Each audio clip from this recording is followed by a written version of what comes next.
우리가 성경을 읽을 때, 특별히 복음서를 읽을 때에 우리가 흔히 범하는 오류가 뭐냐면 그냥 말씀 자체에만 집중하는 거예요. 근데 말씀 자체에만 집중할 때는 오히려 말씀의 참된 의미를 잘 모를 수가 있습니다. 왜냐하면 모든 말씀이 이 문맥 속에서 존재하거든요. 그 정해진 문맥, 지금 이 말을 누가 하느냐, 어떤 환경에서 하느냐에 따라서 의미가 다 달라집니다. 그래서 그 문맥이 대단히 중요합니다. 지금 마태복음 21장부터 예루살렘에 이미 예수님이 들어가셔서 마지막 십자가에 못 박히시는 금요일 날까지 일주일도 안 되는 시간을 계시는 겁니다. 거기 있는 동안에 특히 월, 화, 수 3일의 기간 동안에 예수님께서 그 성전에서 제사장들과 바리새인들과 논쟁을 계속하는 장면들이 지금 나오고 있습니다. 그래서 21장, 22장 계속해서 논쟁을 하는데 거기에 보면은 21장 23절에 얘기가 나옵니다. 예수께서 성전에 들어가 가르치실세 하고 나옵니다. 여기서부터 예수님이 지금 성전 안에 있는 거예요. 근데 그때 대제사장들과 백성의 장로들이 나와서 무슨 권세로, 무슨 권위로 이런 일을 하느냐, 이런 질문을 하면서 계속 비유가 나옵니다. 비유. 거기 보면 두 아들의 비유가 나왔었죠. 악한 농부의 비유가 나왔죠. 이제 혼인잔치의 비유가 나오고, 그 다음에 계속 비유가 나옵니다. 비유가 나오면서 가르치시는 대목이 쭉 나옵니다.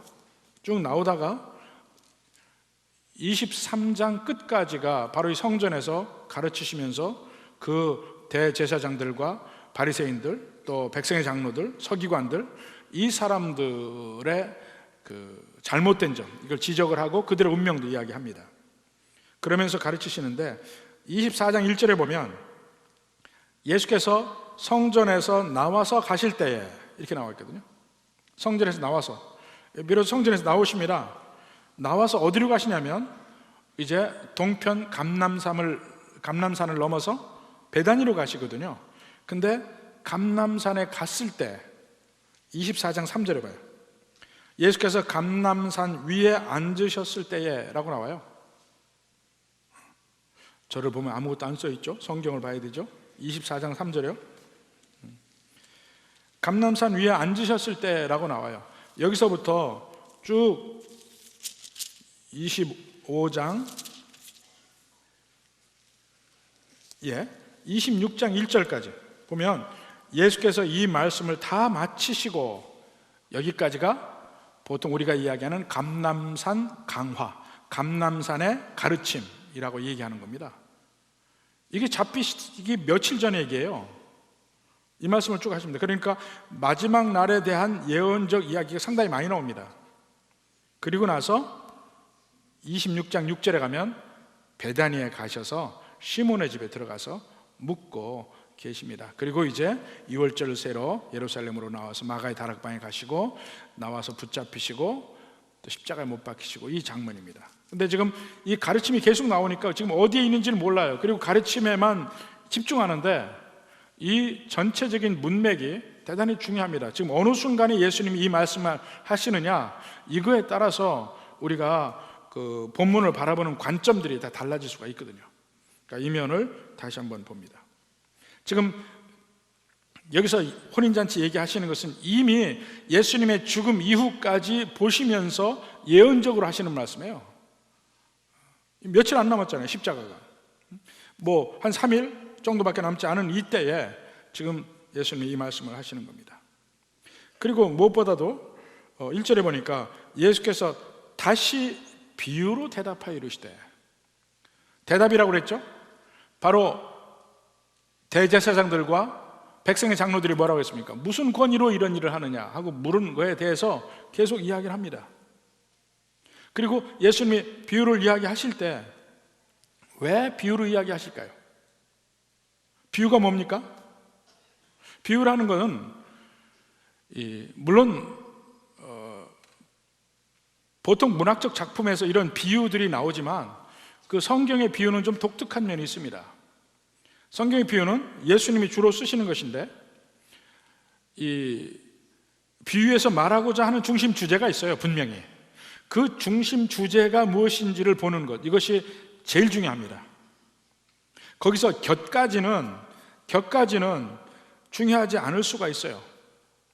예를 들어서 연극을 한다 할 때, 자, 여기가 연극 무대라고 하면, 자, 연극 무대 주제가 있습니다. 그 주제를 이야기하기 위해서 연극 무대를 적절히 배치를 하고 소품을 배치하고 분위기를 만들고 이렇게 합니다. 그러니까 어디에는 그 탁자를 놓기도 하고 어디에는 꽃을 놓기도 하고 이런 분위기를 놔요.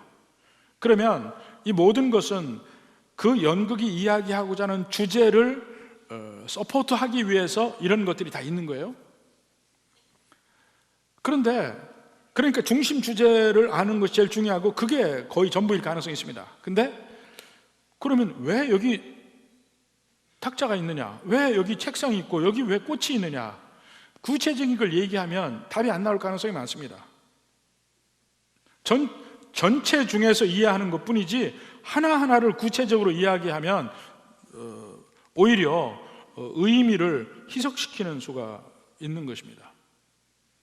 또 하나는 그래서 중심 주제, 이걸 봐야 되고, 심지어는 예수님의 비유를 보면 어떤 때는 비현실적인 얘기들이 나와요.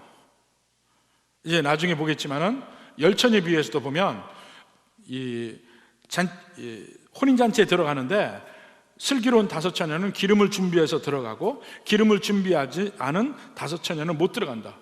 이것은 사실은 우리의 일상생활에서 보면은 있을 수 있는 이야기는 아닙니다. 비현실적이에요. 그렇지만 거기에서 그 비현실적인 얘기 속에서 우리에게 가르치는 게 있기 때문에 그래서 그 가르침을 보는 것이거든요. 또한 비유는 왜 비유를 이야기하나? 직설적으로 이야기하지 않는 면이 있습니다. 그러니까 어느 면에서는 감추어진 면이 있어요. 드러나지 않아요. 이것이 비유의 특징입니다. 그래서 어떤 때는 직접 예수님이 말씀하시는 당시에 듣는 사람들은 이해를 못할 가능성이 있어요. 근데 나중에 이 비유가 적힌 성경을 보는 사람은 너무나 명백한데 그 당시 듣고 있는 사람은 모를 가능성도 있다고요. 예를 들어서 오늘의 혼인잔치 비유, 자기들을 향한 것 같기는 한데 거기 21장 45절에 그런 말을 하죠. 대제사장들과 바리새인들이 예수의 비유를 듣고 자기들을 가리켜 말씀하심인 줄 알고, 그건 알아요. 근데 정확하게 거기에 대해서 구체적으로 어떤 말을 했는지는 잘 모를 수가 있다니까요. 예를 들어서 오늘 22장 7절에 보면 임금이 노하여 군대를 보내어 그 살인한 자들을 진멸하고 그 동네를 불사르고, 이게 무슨 말인지 아직 일어나지 않은 일이기 때문에 모릅니다. 나중에 그 사건이 있은 뒤에 나중에 이게 무슨 말인지를 알게 되는 것이죠. 이 비유가 이런 역할들을 합니다. 원래는 눈앞에 있는 바로 이스라엘의 종교 지도자들, 대제사장들과 그 장로들과 바리새인들과 서기관들과 이 사람들을 대상으로 하는 거예요. 나중에 보면 의미가 확연히 드러납니다. 자, 오늘은 2절부터 7절까지를 먼저 한번 봅시다. 천국은 마치 자기 아들을 위하여 혼인잔치를 베푼 어떤 임금과 같으니. 자, 여기서 주인공은 어떤 임금이죠. 어떤 임금은 보면 명백하게 성부 하나님을 가리켜요. 아들을 위해서 혼인잔치를 베풀었다 이야기합니다. 자, 이 혼인잔치는 일종의 메시아의 잔치 또는 어린 양의 혼인잔치라고 얘기가 나옵니다. 봅시다. 마태복음 8장 11절 봅시다. 예수님 자신이 마지막 그 천국의 잔치를 이야기하는 대목이 있는데 8장 11절, 또 너에게 이르노니 동서로부터 많은 사람이 이르러 아브라함과 이삭과 야곱과 함께 천국에 앉으려니와. 함께 천국에 앉는다, 지금 천국잔치에 앉는다는 얘기입니다. 그 나라의 본 자손들은 바깥 어두운 데 쫓겨나 거기서 울며 이를 갈게 되리라. 여기도 13절에 보면 그런 말 나오죠. 바깥 어두운 데에 내 던지라, 거기서 슬피 울며 이를 갈게 되리라. 이 말이에요. 이 사람들 말고 안에 있는 사람은 천국에서 앉는다. 이게 지금 잔치에 참여했다는 얘기예요. 26장 29절도 봅니다. 그러나 너희에게 이르노니, 예수님이 지금 6월절 잔치를 하면서 제자들에게 이르는 말입니다. 그러나 너희에게 이르노니 내가 포도나무에서 난 것을 이제부터 내 아버지의 나라에서 새 것으로 너희와 함께 마시는 날까지 마시지 아니하리라.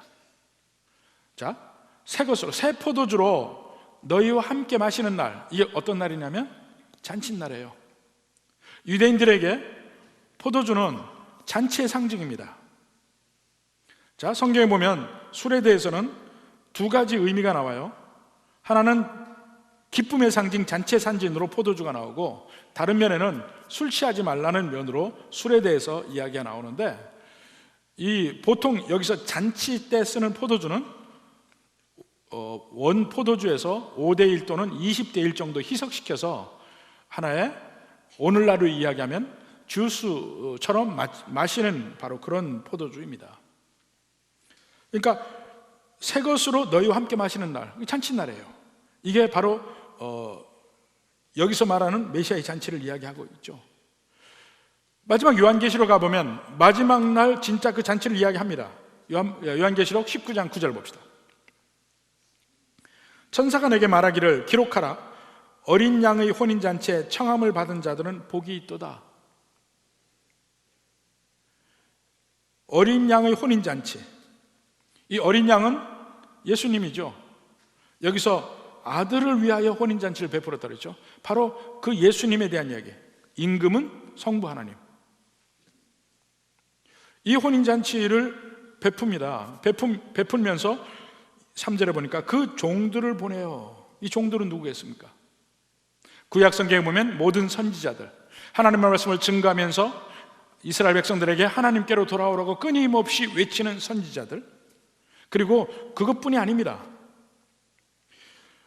청한 사람들을 혼인잔치에 오라 하였더니 오기를 싫어하거늘 다시 다른 종들을 보내며, 종들이 계속해서 갔다는 이야기예요. 구약의 선지자들이 계속해서 가죠. 그리고 특별히 여기서는 신약의 사도들, 전도자들까지 포함해서 하는 얘기예요. 자, 여기서 보면 청한 사람들을 혼인잔치에 오라 그랬어요.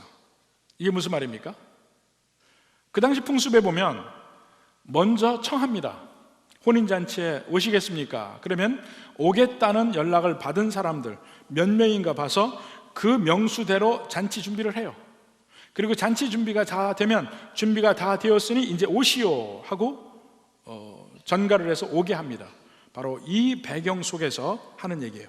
청한 사람들을 혼인잔치에 오려 했다. 이것이 그때만 그렇게 존재하는 게 아닙니다. 오늘날에도 파티가 그렇게 존재합니다. 특히 서양의 파티는 그런 식으로 해요. 제가 군대를 갔다 왔는데요, 제가 근무한 데는 제일 높은 데 비서실에서 있었습니다. 근데 거기서 제가 맡은 일이 병인데 그 대위티오의 담당관 일을 제가 했어요. 근데 그때 제가 한 일이 뭐냐면 몇 가지 일이 있습니다. 이 미 군사 고문단하고 연결해서 영문으로 주고받는 일을 했고, 또 하나는 파티를 하는 일을 했습니다. 파티를. 그래서 저는 주중에 계속 파티 장소 알아보러 서울 시내를 돌아다녔어요. 작게는 4명의 파티, 요정에서 하는 4명의 파티부터 크게는 한 500명 정도 파티하는 그 호텔의 그랜드 볼룸에서 하는 그런 걸 했습니다. 그 준비 단계부터 쭉 하는데 제일 먼저 하는 일이 뭐냐면 이 초청장을 만듭니다. 그래서 초청장을 한국 사람들에게는 한글로 초청장, 외국 사람들에게는 영문으로 초청장을 보냅니다. 모든 초청장을 기본으로 있지만은 각각의 이름은 우리가 전부 실제 펜으로 썼어요. 그 펜글씨 잘못 쓰면 두들겨 맞습니다. 다 펜으로 다 썼어요. 그리고 마지막에 뭐가 있냐면 초청장 밑에 RSVP 하고 전화번호가 적혀 있어요. RSVP. 이게 RSVP가 무슨 말이냐면 프라퐁데 실브플레라고 하는 프랑스 말인데 꼭 연락을 해 주십시오. 참석할지 안 할지 연락을 해 주십시오 하고 전화번호가 있어요. 그럼 전부 전화가 옵니다. 참석한다 못한다가 쭉 와요. 그럼 그걸 전부 취합을 해서 참석하는 사람들을 명단을 모아서 서열대로 자리 배치를 합니다. 온다는 사람들 자리 배치를 해서 정확하게 그날 쭉 이제 파티 장소에 테이블 다 놓죠. 이름 다 놓죠. 그렇게 놔요. 근데 그렇게 놓고 바로 들어가 앉는 게 아니고 그 옆에 방이 있습니다. 반드시 호텔에 보면 옆에 방이 있어요. 그 옆에 방에서 칵테일 파티를 합니다. 칵테일 파티는 사람들 오는 시간에 다 오게 해요. 오는 사람은 거기 다 서서 칵테일을 마시고, 술 못 마시는 분은 주스를 마시고 쭉 거기 서서 이야기를 해요. 그때 나오는 그 음식이 오르데브라고 하는 겁니다. 그 뭐 묘하게 굉장히 비싸요. 사람들 잘 먹지도 않는데 엄청 비싸요. 그게 놓여 있고 칵테일 술들이 간단하게 있어요. 그럼 다 다른 시간에 오잖아요. 와서 다 거기 서 있어요. 서서 이야기를 해요. 정확하게 파티 시간이 되면 전부 문이 열리고 앉는 자리에 가서 쫙 앉습니다. 한꺼번에 딱 앉는 거예요. 따로 그냥 순서가 틀린 거예요. 앉아서 정식으로 파티를 시작합니다. 그걸 제가 3년 동안 했어요. 군인도 아니라고 하긴 합니다만 그게 서양의 파티예요. 그렇게 하는 게. 그러니까 반드시 먼저 초청장을 보내면요 답장을 먼저 받습니다. 그리고 답장 온 사람들을 가지고 파티 준비를 해요. 근데 이제 여기하고 틀린 점은 뭐냐면 우리는 이미 파티 날짜와 시간이 정해져 있어요. 장소까지 다 정해져 있어서 이날에 올 수 있습니까? 해서 올 수 있으면 더 이상 이야기 안 하고 그날 준비를 하면 돼요. 근데 이 유대의 그 잔치는 올 수 있냐고 먼저 물어봐서 다 청했죠. 온다고 한 사람들이 있으면 준비를 해요. 근데 준비하는 시간은 언젠지 정확하게는 나와 있지 않아요. 다 준비가 되면 그 다음에 연락이 또 갑니다. 이제 오셔도 됩니다. 바로 그게 3절의 이야기예요. 청한 사람들을 혼인잔치에 오라 하였더니. 자, 청한 사람들이 누굽니까? 모든 이스라엘 백성들, 특히 이스라엘의 종교 지도자들이라고 할 수 있습니다. 이들 다 청함을 받았죠. 근데 대부분의 이스라엘 사람들, 거의 모든 종교 지도자들이 거부합니다. 요한복음 1장 11절에도 나오죠. 자기 땅에 오매, 예수님이 아들이 자기 땅에 오매 자기 백성이 영접하지 아니하였다. 사실 여기까지 보면 하나님은 정말 사랑이 많으신 분이에요. 어린 양의 잔치에, 그러니까 아들의 혼인 잔치에 초청할 사람을 미리 얘기합니다. 이스라엘 백성들. 사실 그들도 성경 전체를 보면 초청받을 자격이 있는 사람들이 아니에요. 그러나 그들을 초청합니다. 계속해서 준비가 됐다고 오라 하는데 그들은 계속해서 오지 않습니다. 마지막으로 다른 종들을 또 보내는데 오지 않아요. 악한 농부에 비해서는 뭐라고 합니까? 바로 앞장에 아들을 죽여요. 초청받은 사람들이 아들을 죽이는 정도. 안 옵니다. 그 오지 않는 이유가 여기 5절 6절에 좀 다른 이유가 나옵니다. 5절에 봅시다. 그들이 돌아보지도 않고 한 사람은 자기 밭으로 한 사람은 자기 사업으로 가고. 많이 봤던 얘기 아닙니까? 언제 봤어요? 노아의 홍수 때. 노아의 홍수 때 사람들은 각각 자기 일에만 집중해서 살아요. 노아가 이야기하는 이야기, 방주 안으로 들어오라, 이제 조금 있으면 홍수가 나리라 하는 그 초청을 그들은 듣지 않아요. 잔치에 가고 밭에 가고 그렇게 살아갑니다. 아마 그들은 어쩌면은 요즘에 보통 사람들이 이야기하는 것처럼 나는 다른 사람에게 해코지 안 하고 나는 열심히 내 삶을 살았다 이야기하는 사람일지 몰라요. 끊임없이 그들에게 방주 안으로 들어와라 해도 안 들어왔던 사람들이에요. 여기도 봅니까? 임금이 종들을 보내서 계속 오라 오라 하는데 그들이 안 와요. 5절의 사람들 보니까 밭에 가고 자기 사업하고 자기 일에 바빠서 오지 않는 사람들이야. 바빠서 초청에 응할 수 없다는 사람들. 씨 뿌리는 자에 비유해서 보면은 세 번째 땅이죠. 하나님 말씀의 은혜를 받는 것 같아요. 처음에 싹이 나오긴 해요.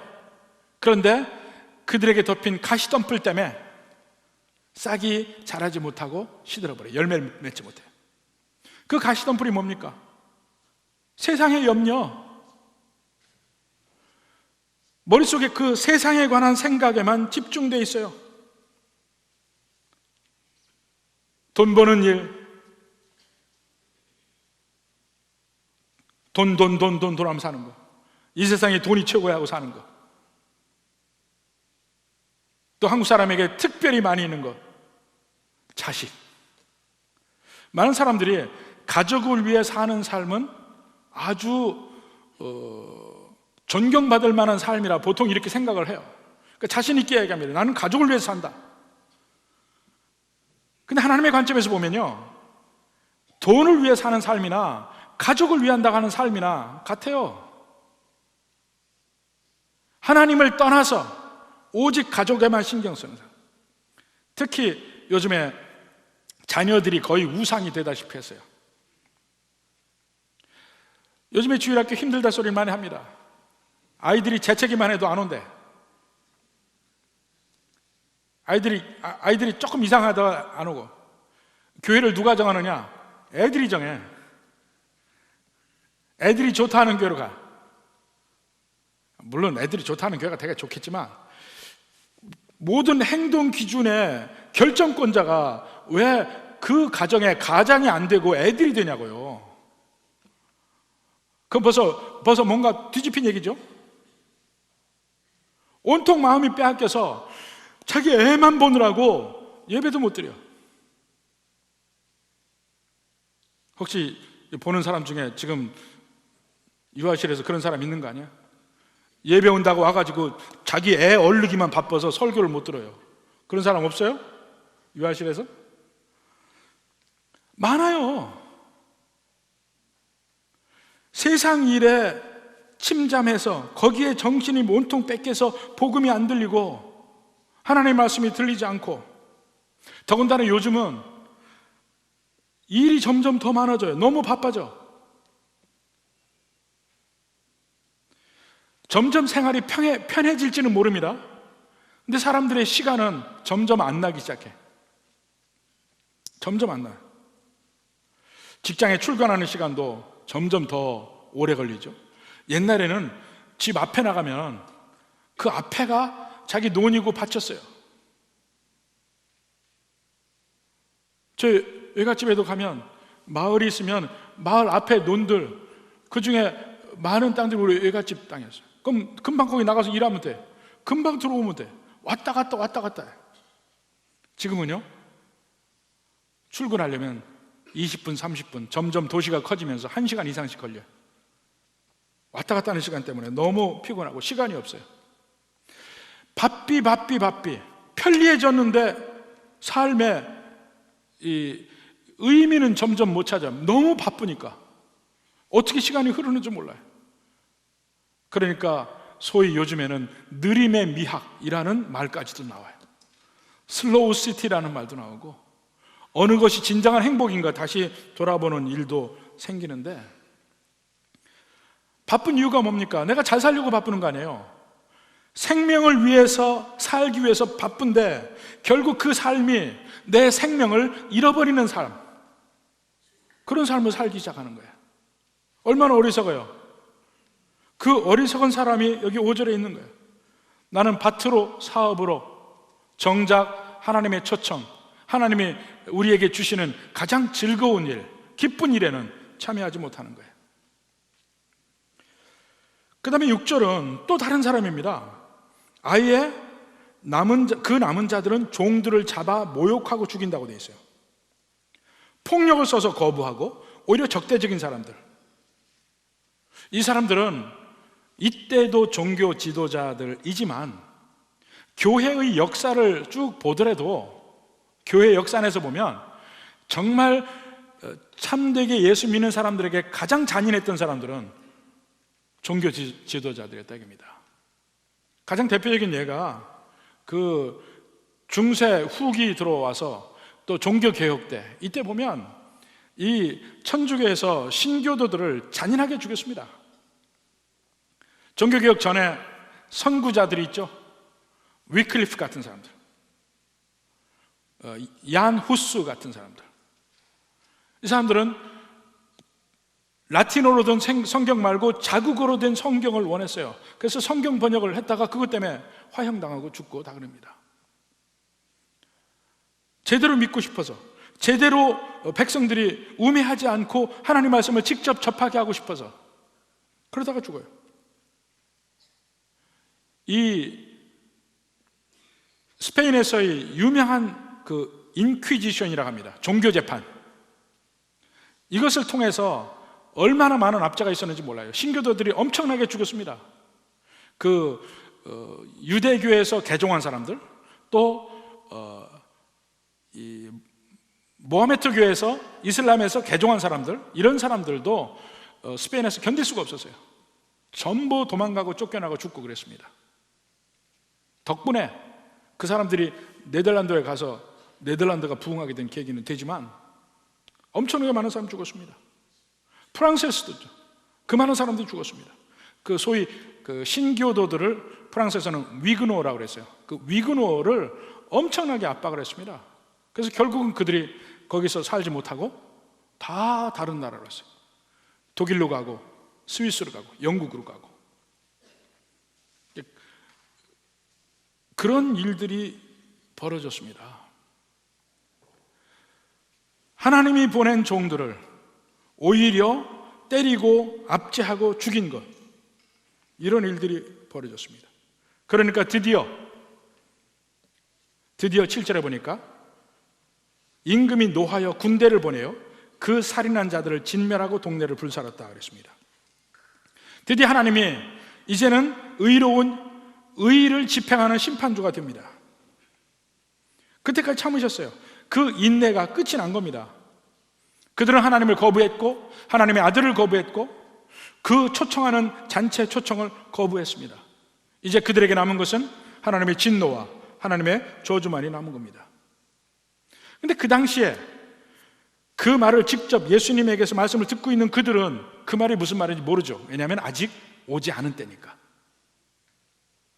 예수님이 십자가에 못 박혀 돌아가시는 그 때는 아마도 주후 33년 또는 34년 요때일 거라고 생각을 하는데, 그때는 바로 그때잖아요. 지금 예수님 말씀하신 때가 바로 그 해잖아요. 그 해에 지금 대제사장들, 바리새인들, 사두개인들 모릅니다. 이게 무슨 말인지. 듣고 있는 사람들,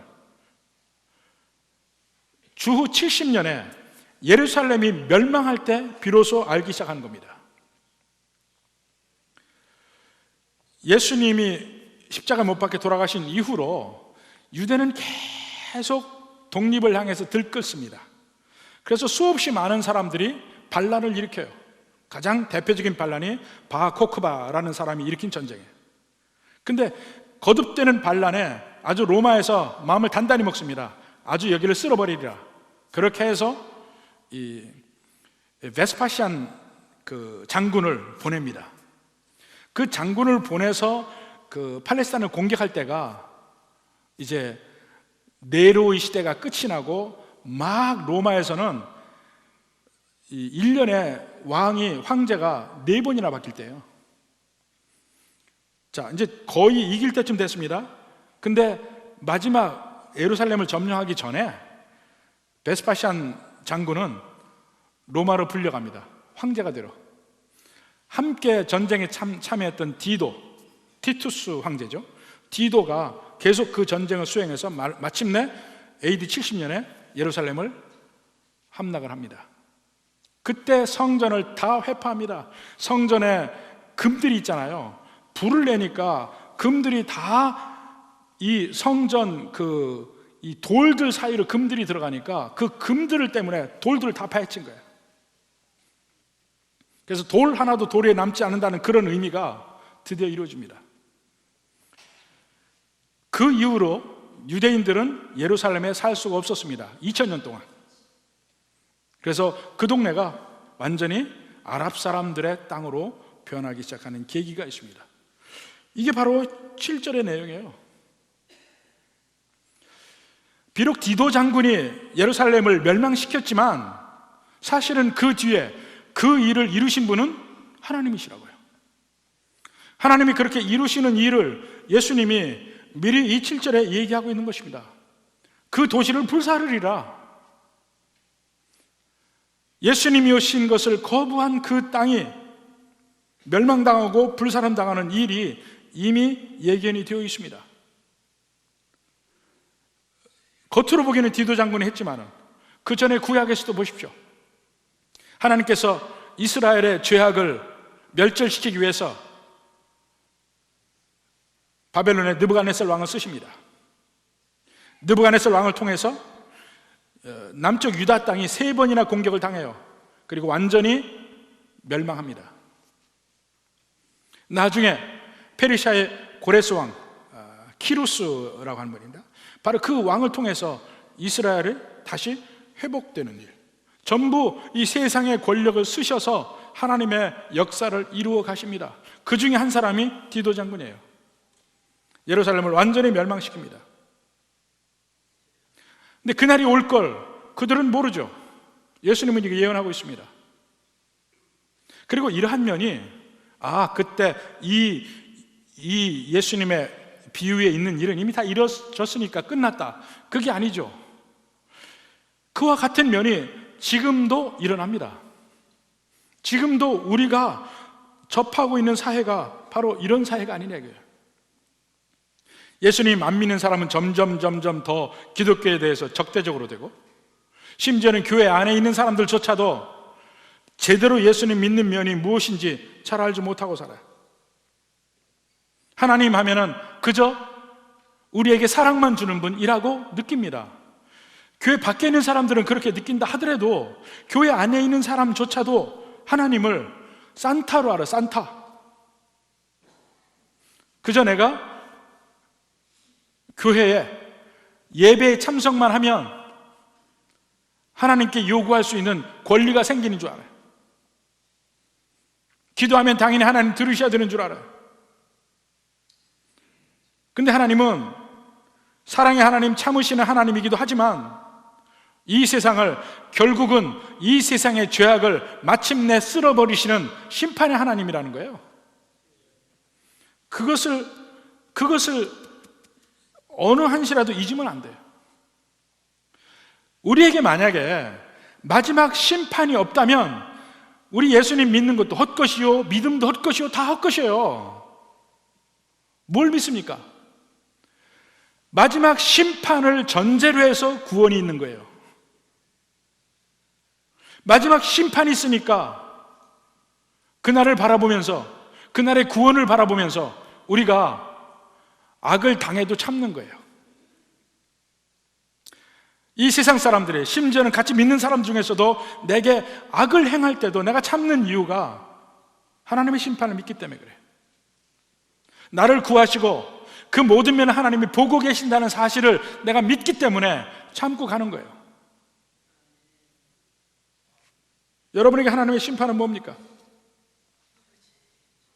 이 세상에서도 그러한 심판을 볼 때에 우리가 기뻐하는 면이 있어요. 2차 대전이 끝난 뒤에 그 600만 유대인들을 살해한 나치 전범들이 뉘른베르크에서 재판을 받고 그들이 그 형을 살고 종신형도 되고 사형도 되고 다 됩니다.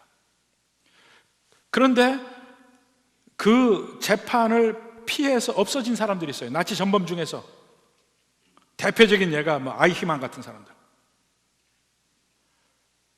이스라엘에서는 그들을 끝까지 추적을 했습니다. 그래서 대부분의 전범들 다 잡아다가 재판에 회부했습니다. 대표적으로 아이히만은 아르헨티나에서 숨어 사는 거, 아르헨티나에 지금도 독일 사람들이 많이 이민 가 있거든요. 거기에 이 나치 전범들이 많이 들어갔습니다. 함께 섞여서. 그거 다 찾아냈어요. 정식 재판 받게 하고 심판을 다 했습니다. 그때마다 온 세계가 기뻐하고 열광해요. 얼마 전에 미국의 9.11 테러를 주도한 주범 오사마 빈 라덴, 파키스탄 북쪽에서 그를 찾아내서 사살했을 때 전 세계가 기뻐했습니다. 정의가 실현되고 심판이 있다는 거예요. 근데 그런 것들은 마지막 날 이 세상에 심판 오는 그 날에 비하면 아무것도 아니죠. 전 세계가 하나님의 심판 속에 있는 그 날이 반드시 올 줄 믿습니다. 여러분은 그날 어디에 계실 겁니까? 여러분은 그날 하나님의 초청을 온전히 응한 그 자리입니까? 아니면 하나님의 초청을 받고도 거부한 자리에 있습니까? 제가 여러분에게 한 가지 그림을 소개하려고 했는데 2부 예배 올 수 있었지만 1부 때 약속을 했기 때문에 다음 주에 보여드리려고 합니다. 단테의 신곡을 보면 세 부분이 나옵니다. 천국과 연옥과 지옥이 나와요. 근데 그 중에 봐야 될 건 지옥편이야. 지옥편. 그가 누구에게 이끌려서 그 지옥을 다 보잖아요. 근데 지옥에 본 설명들이 쭉 나오는데 그거 단테 신곡 읽는 사람 별로 없어요. 근데 그걸 지옥을 그림으로 그린 게 있습니다. 그림으로. 수없이 많은 사람들이 단테의 시옥에 나오는 지옥편을 그렸는데 그 중에 제일 유명한 게 보티첼리라는 화가가 그린 그 지옥편이 있습니다. 마치 보셨는지 모르겠어요. 회오리 바람이 점점 이렇게 해서 올라가듯이 이렇게 거꾸로 돼 있어요. 지옥이 위에서부터 아래까지 쭉 내려가서 제일 마지막에는 루시퍼가 있습니다. 근데 거기에 그 지옥에도 여러 층이 있어서 거기 가는 종류가 다 달라요. 종류가 다 틀려요. 거기에 수없이 많은 사람들이 지옥에 층층이 가는 거예요. 한번 다음 시간에는 그 보티첼리의 그 지옥편을 보여드리려고 그래요. 근데 그 전체를 보는 것도 있지만 그 중에 하나하나를 자세히 봐야 돼요. 자세히. 그래서 이런 거짓말하는 사람은 어떤 벌을 받는지, 뭐 하는 사람은 어떤 벌을 받는지 그게 다 나와 있어요. 한번 여러분도 찾아보십시오. 왜 이런 걸 봐야 되냐면 심판이 정말 확실하다는 걸 믿는 백성들도 느껴야 되고, 그리고 심판이 얼마나 충격적일 것인가 하는 것도 알아야 됩니다. 이것이 충분히 느껴질 때 그 가운데서 나를 구원하시는 하나님이 얼마나 감사한지를 그 다음에 알게 돼. 그러한 상태로 들어갈 수밖에 없는 나를 구원하시기 위해서 예수님이 가신 그 비참한 십자가, 그 괴로운 십자가가 무엇인지를 알아야 돼. 내가 거기 가야 되는데 대신 가신 예수님 때문에 내가 이 지옥에 갈 수 없다. 지옥에 가지 않는다. 이런 면을 조금이나마 생각을 했으면 좋겠습니다. 마지막 심판 반드시 있습니다. 믿으시기 바랍니다. 그 심판 가운데 제대로 구원받고 생명을 받을 수 있는 정말 복된 하나님의 자녀 되기를 주님의 이름으로 축원합니다.